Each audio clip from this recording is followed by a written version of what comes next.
Om Shanti 13 December 2025 प्रातः मुरली बाबा कहउछंती मिठे बच्चे एहा तुमर ईश्वरीय मिशन अर्थात धर्म प्रचारक संगठन अटे।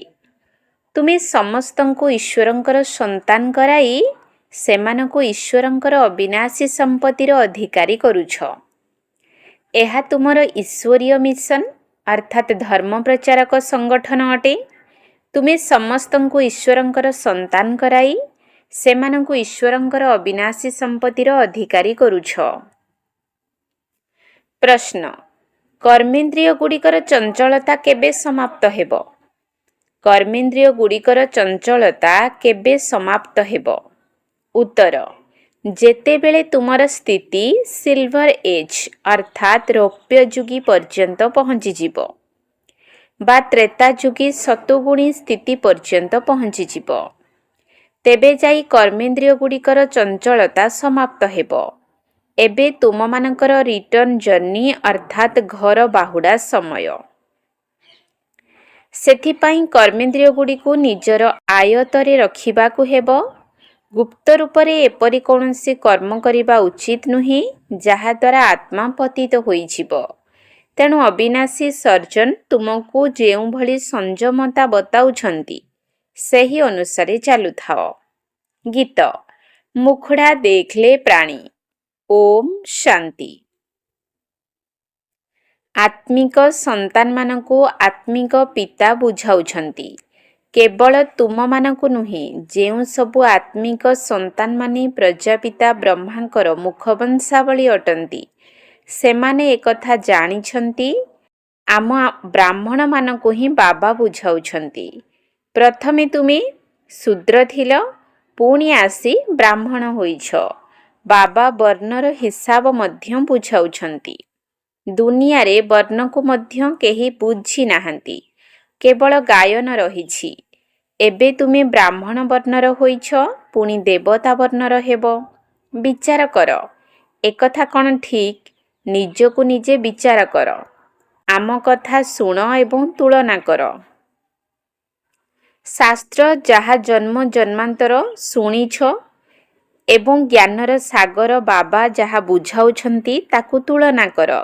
ठीक केउंटी ब्राह्मण धर्म अथवा कुल को समस्ते बिल्कुल भूली जाइछंती।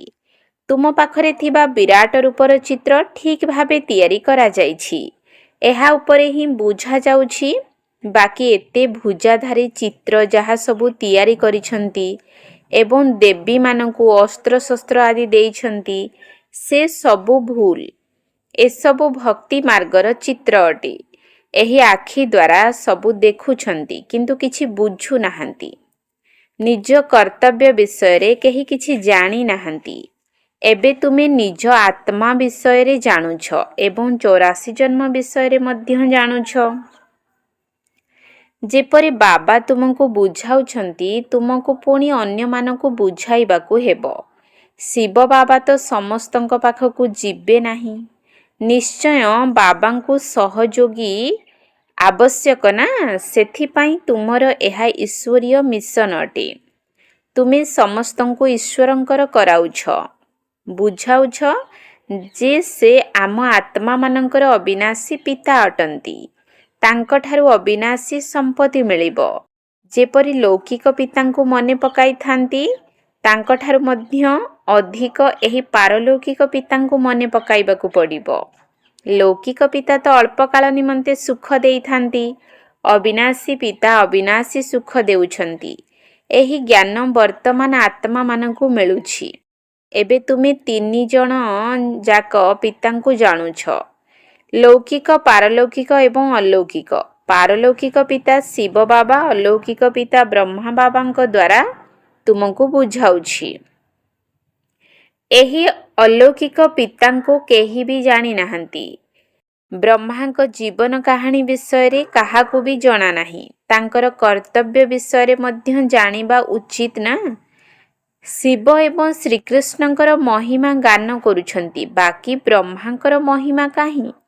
निराकार पितांकर मुख तो दरकार ना जहा द्वारा ज्ञान अमृत देबे। ଭକ୍ତି ମାର୍ଗରେ ପାରଲୌକିକ ପିତାଙ୍କୁ କେବେ ବି ଠିକ୍ ରୂପେ ସ୍ମରଣ କରିପାରିବେ ନାହିଁ। ଏବେ ତୁମେ ଜାଣୁଛ ଏବଂ ବୁଝୁଛ ଯେ ଏହା ହେଉଛି ଶିବ ବାବାଙ୍କର ରଥ। ରଥକୁ ମଧ୍ୟ ଶୃଙ୍ଗାର କରିଥାନ୍ତି ନା, ଯେପରି ମହମ୍ମଦଙ୍କ ଘୋଡ଼ାକୁ ମଧ୍ୟ ସଜାଇଥାନ୍ତି। ତୁମେ ପିଲାମାନେ କେତେ ଭଲ ଭାବରେ ମନୁଷ୍ୟମାନଙ୍କୁ ବୁଝାଉଛ। ତୁମେ ସମସ୍ତଙ୍କର ମହିମା କରୁଛ। କହୁଛ ତୁମେ ଏହିପରି ଦେବତା ଥିଲ, ପୁଣି 84 ଜନ୍ମ ଭୋଗ କରି ତମୋପ୍ରଧାନ ହୋଇଛ। ଏବେ ପୁଣି ସତୋପ୍ରଧାନ ହେବାକୁ ହେଲେ ଯୋଗ ଆବଶ୍ୟକ। କିନ୍ତୁ ବଡ଼ ମୁସ୍କିଲରେ କେହି ଏ କଥା ବୁଝୁଛନ୍ତି। ବୁଝିଗଲେ ତ ଖୁସିର ନିଶା ଚଢ଼ିଯିବ। ବୁଝାଉଥିବା ଆତ୍ମାଙ୍କର ତ ଆହୁରି ନିଶା ଚଢ଼ିଯିବ। ଅବିନାଶୀ ବାବାଙ୍କର ପରିଚୟ ଦେବା କ'ଣ ଛୋଟିଆ କଥା? ବୁଝିପାରୁନାହାନ୍ତି। କହୁଛନ୍ତି ଏହା କିପରି ହୋଇପାରିବ? ଆପଣ ଅବିନାଶୀ ବାବାଙ୍କର ଜୀବନ କାହାଣୀ ଶୁଣାଉଛନ୍ତି। ବର୍ତ୍ତମାନ ବାବା କହୁଛନ୍ତି, ପିଲାମାନେ ପବିତ୍ର ହୁଅ। ତୁମେ ଡାକୁଥିଲ ନା, ହେ ପତିତ ପାବନ ଆସ। ଗୀତାରେ ମଧ୍ୟ ମନ୍ମନା ଭବ ଅକ୍ଷର ଅଛି, କିନ୍ତୁ ଏହାକୁ କେହି ବୁଝିପାରୁନାହାନ୍ତି। ବାବା ଆତ୍ମାର ଜ୍ଞାନ ମଧ୍ୟ କେତେ ଭଲ ଭାବରେ ବୁଝାଉଛନ୍ତି। କୌଣସି ଶାସ୍ତ୍ରରେ ଏକଥା ନାହିଁ। ଯଦିଓ କହୁଛନ୍ତି ଯେ ଆତ୍ମା ବିନ୍ଦୁ ଅଟେ, ଭ୍ରୁକୁଟି ମଧ୍ୟରେ ତାରକା ସଦୃଶ ରହିଛି, କିନ୍ତୁ ଠିକ୍ ରୂପେ ଆତ୍ମାର ଜ୍ଞାନ କାହାରି ବୁଦ୍ଧିରେ ନାହିଁ। ଏହାକୁ ମଧ୍ୟ ଜାଣିବାକୁ ପଡ଼ିବ। କଳିଯୁଗରେ ସମସ୍ତେ ଅନ୍ୟାୟୀ ଅଟନ୍ତି, ସତ୍ୟ ଯୁଗରେ ନ୍ୟାୟପରାୟଣ ଥାନ୍ତି। ଭକ୍ତି ମାର୍ଗରେ ମନୁଷ୍ୟ ବୁଝୁଛନ୍ତି ଭକ୍ତି, ପୂଜା, ପାଠ ଏସବୁ ଈଶ୍ୱରଙ୍କ ସହିତ ମିଶିବାର ରାସ୍ତା। ସେଥିପାଇଁ ତୁମେ ପ୍ରଥମେ ଫର୍ମ ପୂରଣ କରାଉଛ। ଏଠାକୁ କାହିଁକି ଆସିଛ? ଏହାଦ୍ୱାରା ମଧ୍ୟ ତୁମକୁ ଅବିନାଶୀ ବାବାଙ୍କ ପରିଚୟ ଦେବାକୁ ହେବ। ପଚାରୁଛ ଆତ୍ମାର ପିତା କିଏ? ସର୍ବବ୍ୟାପୀ କହିବା ଦ୍ୱାରା କୌଣସି ଅର୍ଥ ବାହାରୁ ନାହିଁ। ସମସ୍ତଙ୍କର ପିତା କିଏ? ଏହା ହେଉଛି ମୁଖ୍ୟ କଥା। ନିଜ ନିଜର ଘରେ ମଧ୍ୟ ତୁମେ ଏକଥା ବୁଝାଇ ପାରିବ।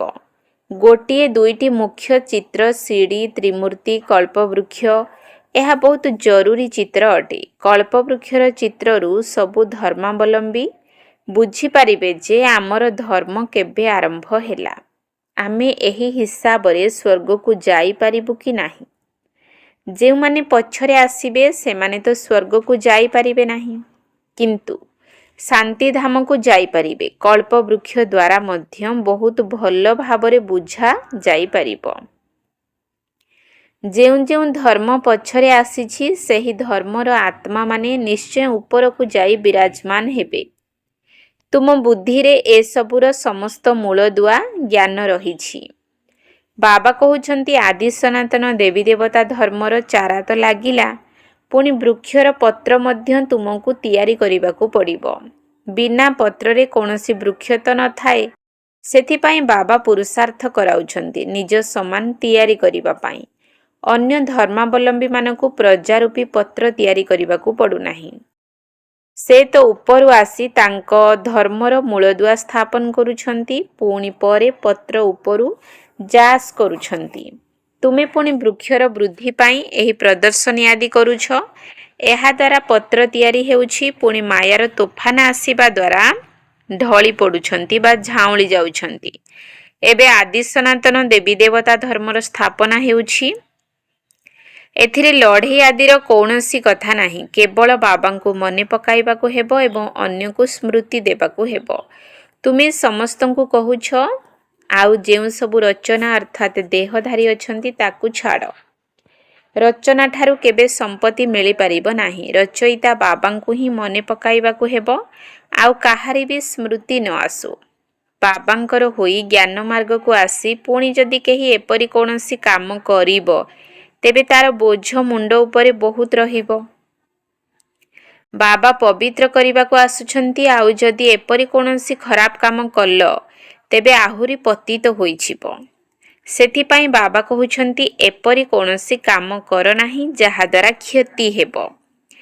ଏହାଦ୍ୱାରା ବାବାଙ୍କର ଗ୍ଲାନି ହୋଇଥାଏ ନା।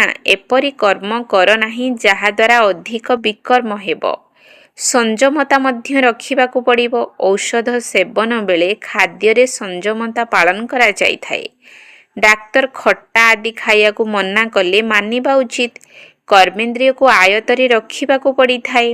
ଯଦି ଲୁଚାଇ କରି ଖାଇ ଚାଲିବେ ତେବେ ଔଷଧର ପ୍ରଭାବ ପଡ଼ିବ ନାହିଁ। ଏହାକୁ ଆସ୍ତିକ ବୋଲି କୁହାଯାଏ। ବାବା ମଧ୍ୟ ଶିକ୍ଷା ଦେଉଛନ୍ତି, ଏପରି କର ନାହିଁ। ବାବା ସର୍ଜନ ଅଟନ୍ତି ନା। ଲେଖୁଛନ୍ତି, ବାବା ମନରେ ବହୁତ ସଂକଳ୍ପ ଆସୁଛି, ଏଥିପାଇଁ ଖବରଦାର ରହିବାକୁ ହେବ। ଖରାପ ସ୍ୱପ୍ନ, ଖରାପ ସଂକଳ୍ପ ଆଦି ବହୁତ ଆସିବ। ଏସବୁକୁ ଡରିବାର ନାହିଁ। ସତ୍ୟଯୁଗ ତ୍ରେତାରେ ଏଭଳି ସଂକଳ୍ପ ବା ସ୍ୱପ୍ନ ଆସିବ ନାହିଁ। ତୁମେ ଯେତେ ଆଗକୁ ନିକଟବର୍ତ୍ତୀ ହେଉଥିବ ଏବଂ ତ୍ରେତା ଯୁଗରେ ପହଞ୍ଚିବା ବେଳକୁ କର୍ମେନ୍ଦ୍ରିୟର ଚଞ୍ଚଳତା ବନ୍ଦ ହୋଇଯିବ। କର୍ମେନ୍ଦ୍ରିୟ ଗୁଡ଼ିକ ତୁମର ଅଧୀନ ହୋଇଯିବେ। ସତ୍ୟଯୁଗ ତ୍ରେତାରେ କର୍ମେନ୍ଦ୍ରିୟ ଅଧୀନରେ ଥିଲା ନା। ଯେତେବେଳେ ସେହି ତ୍ରେତାର ଅବସ୍ଥା ପର୍ଯ୍ୟନ୍ତ ଆସିବ ସେତେବେଳେ ଯାଇ କର୍ମେନ୍ଦ୍ରିୟ ଅଧୀନ ହେବେ। ପୁଣି ସତ୍ୟଯୁଗୀ ଅବସ୍ଥା ପର୍ଯ୍ୟନ୍ତ ଆସିଲେ ସତୋପ୍ରଧାନ ହୋଇଯିବେ। ପୁଣି ସମସ୍ତ କର୍ମେନ୍ଦ୍ରିୟ ସମ୍ପୂର୍ଣ୍ଣ ବଶୀଭୂତ ହୋଇଯିବେ। କର୍ମେନ୍ଦ୍ରିୟମାନେ ତୁମର ଅଧୀନରେ ଥିଲେ ନା। କିଛି ନୂଆ କଥା ନୁହେଁ। ଆଜି କର୍ମେନ୍ଦ୍ରିୟର ଅଧୀନରେ ଅଛ, କାଲି ପୁଣି ପୁରୁଷାର୍ଥ କରି କର୍ମେନ୍ଦ୍ରିୟକୁ ଆୟତ କରିନେବ। 84 ଜନ୍ମରେ ତୁମେ ତଳକୁ ଖସି ଆସିଛ। ଏବେ ଘରକୁ ଫେରିବାକୁ ହେବ। ସମସ୍ତଙ୍କୁ ସତୋପ୍ରଧାନ ଅବସ୍ଥାକୁ ଯିବାକୁ ପଡ଼ିବ। ନିଜର ଚାର୍ଟ ଦେଖିବା ଉଚିତ। ଆମେ କେତେ ପାପ କେତେ ପୁଣ୍ୟ କରିଛୁ। ବାବାଙ୍କୁ ୟାଦ କରି କରି ଆଇରନ୍ ଏଜ୍ରୁ ସିଲଭର ଏଜ୍ ପର୍ଯ୍ୟନ୍ତ ପହଞ୍ଚିଯିବା ଭିତରେ କର୍ମେନ୍ଦ୍ରିୟ ବଶୀଭୂତ ହୋଇଯିବ। ପୁଣି ତୁମକୁ ଅନୁଭବ ହେବ ଏବେ କୌଣସି ତୋଫାନ ଆସୁନାହିଁ। ଏହି ଅବସ୍ଥା ମଧ୍ୟ ଆସିବ। ପୁଣି ତୁମେ ସତ୍ୟଯୁଗକୁ ଚାଲିଯିବ। ମେହନତ କରି ପବିତ୍ର ହେବା ଦ୍ୱାରା ଖୁସିର ମାତ୍ରା ବି ବଢ଼ିବ। ଯିଏ ବି ଆସୁଛନ୍ତି ତାଙ୍କୁ ବୁଝାଇବାକୁ ପଡ଼ିବ କିପରି ତୁମେ 84 ଜନ୍ମ ନେଇଛ। ଯିଏ 84 ଜନ୍ମ ନେଇଛନ୍ତି ସେ ହିଁ ବୁଝିବେ। କହିବେ ଏବେ ବାବାଙ୍କୁ ମନେ ପକାଇ ମାଲିକ ହେବାକୁ ପଡ଼ିବ। 84 ଜନ୍ମ ଯଦି ବୁଝୁନାହଁ ତେବେ ବୋଧହୁଏ ରାଜତ୍ୱର ମାଲିକ ହୋଇନଥିବେ। ଆମେ ତ ସାହସ ଦେଉଛୁ, ଭଲ କଥା ଶୁଣାଉଛୁ, ତୁମେ ନିମ୍ନଗାମୀ ହୋଇଯାଉଛ। ଯିଏ 84 ଜନ୍ମ ନେଇଥିବେ ଶୁଣୁ ଶୁଣୁ ତାଙ୍କର ତୁରନ୍ତ ସ୍ମୃତି ଆସିଯିବ। ବାବା କହୁଛନ୍ତି ତୁମେ ଶାନ୍ତିଧାମରେ ପବିତ୍ର ତ ଥିଲ ନା। ଏବେ ପୁଣି ତୁମକୁ ଶାନ୍ତିଧାମ ସୁଖଧାମକୁ ଯିବାର ରାସ୍ତା ବତାଉଛି। ଆଉ କେହି ବି ରାସ୍ତା ବତାଇ ପାରିବେ ନାହିଁ।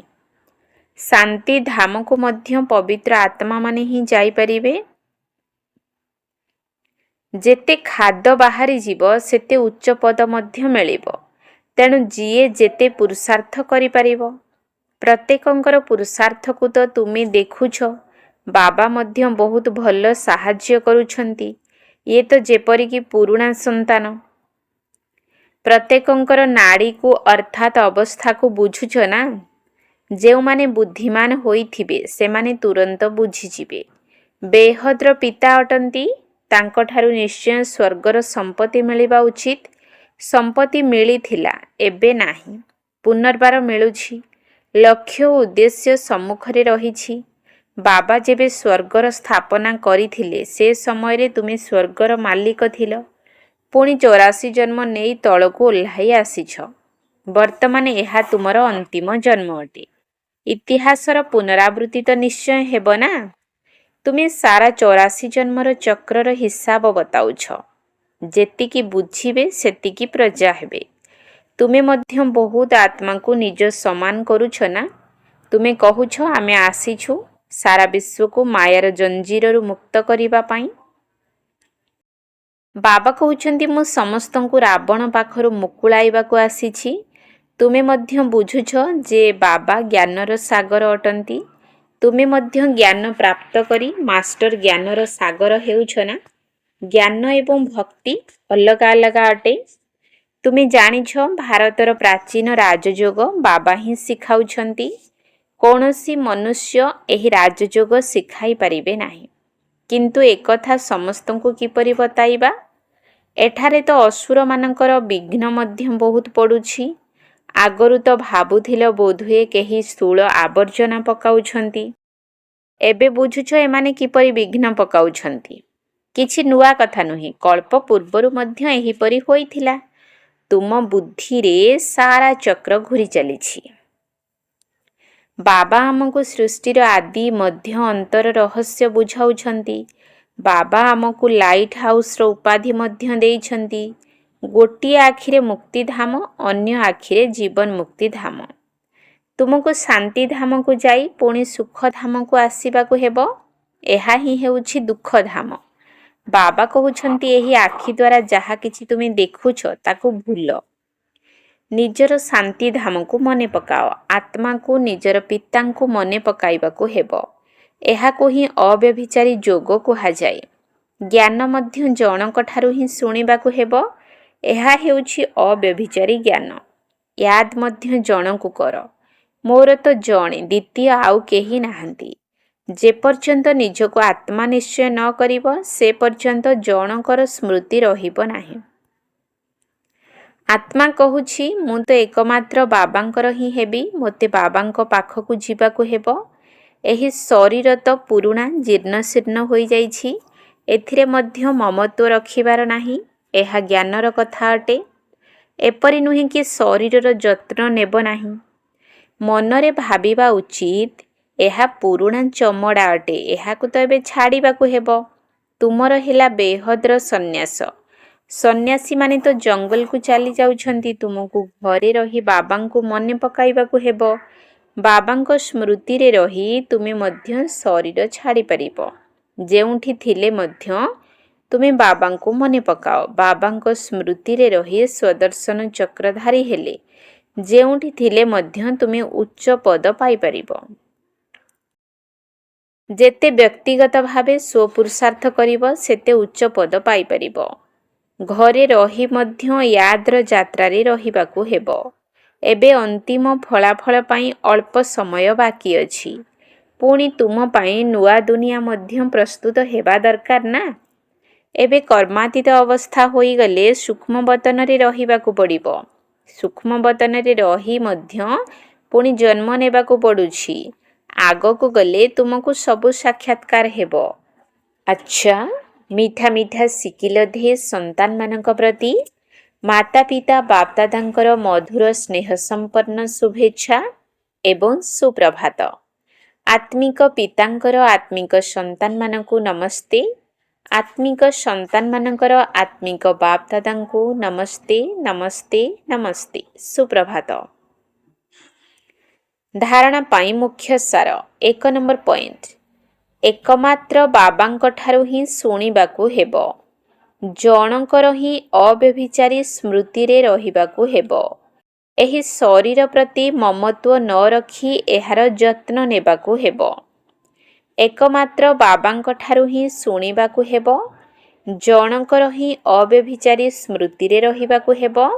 ଏହି ଶରୀର ପ୍ରତି ମମତ୍ୱ ନ ରଖି ଏହାର ଯତ୍ନ ନେବାକୁ ହେବ। 2 ନମ୍ବର ପଏଣ୍ଟ। ବାବା ବତାଇଥିବା ବାରଣଗୁଡ଼ିକୁ ପୂରା ମାନି ଚାଲିବାକୁ ହେବ। ଏଭଳି କୌଣସି କର୍ମ କରିବାର ନାହିଁ ଯାହାଦ୍ୱାରା ବାବାଙ୍କର ଗ୍ଲାନି ହେବ ଏବଂ ପାପର ତିଆରି ହେବ। ନିଜେ ନିଜର କ୍ଷତି କରିବାର ନାହିଁ। ବାବା ବତାଇଥିବା ବାରଣଗୁଡ଼ିକୁ ପୂରା ମାନି ଚାଲିବାକୁ ହେବ। ଏଭଳି କୌଣସି କର୍ମ କରିବାର ନାହିଁ ଯାହାଦ୍ୱାରା ବାବାଙ୍କର ଗ୍ଲାନି ହେବ ଏବଂ ପାପ ତିଆରି ହେବ। ନିଜେ ନିଜର କ୍ଷତି କରିବାର ନାହିଁ। ବରଦାନ।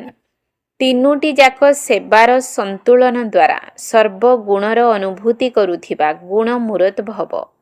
3ଟି ଯାକ ସେବାର ସନ୍ତୁଳନ ଦ୍ୱାରା ସର୍ବଗୁଣର ଅନୁଭୂତି କରୁଥିବା ଗୁଣ ମୂରତ ଭବ। ଯେଉଁ ପିଲାମାନେ ନିଜର ସଂକଳ୍ପ, ବାଣୀ ଏବଂ ପ୍ରତ୍ୟେକ କର୍ମ ଦ୍ୱାରା ସେବାରେ ତତ୍ପର ରହିଥାନ୍ତି ସେହିମାନେ ହିଁ ସଫଳତା ମୂରତ ହୋଇଥାନ୍ତି। ତେବେ 3ଟି ଯାକ ସେବାରେ ନମ୍ବର ସମାନ ମିଳିଥାଏ। ଯଦି ସାରା ଦିନ ଭିତରେ 3ଟି ଯାକ ସେବାର ସନ୍ତୁଳନ ରହିଥିବ ତେବେ ପାସ୍ ୱିଥ୍ ଅନର ବା ଗୁଣ ମୂରତ ହୋଇଯିବେ। ତୁମ ଦ୍ୱାରା ସର୍ବ ଦିବ୍ୟ ଗୁଣର ଶୃଙ୍ଗାର ସ୍ପଷ୍ଟ ଭାବରେ ଦେଖାଯିବ। ତେବେ ପରସ୍ପରକୁ ବାବାଙ୍କର ଗୁଣ ବା ନିଜର ଧାରଣା ରୂପକ ଗୁଣର ସହଯୋଗ ଦେବା ହିଁ ଗୁଣ ମୂରତ ହେବା। କାହିଁକି ନା ଗୁଣର ଦାନ ହିଁ ସବୁଠାରୁ ବଡ଼ ଦାନ। ସ୍ଲୋଗାନ।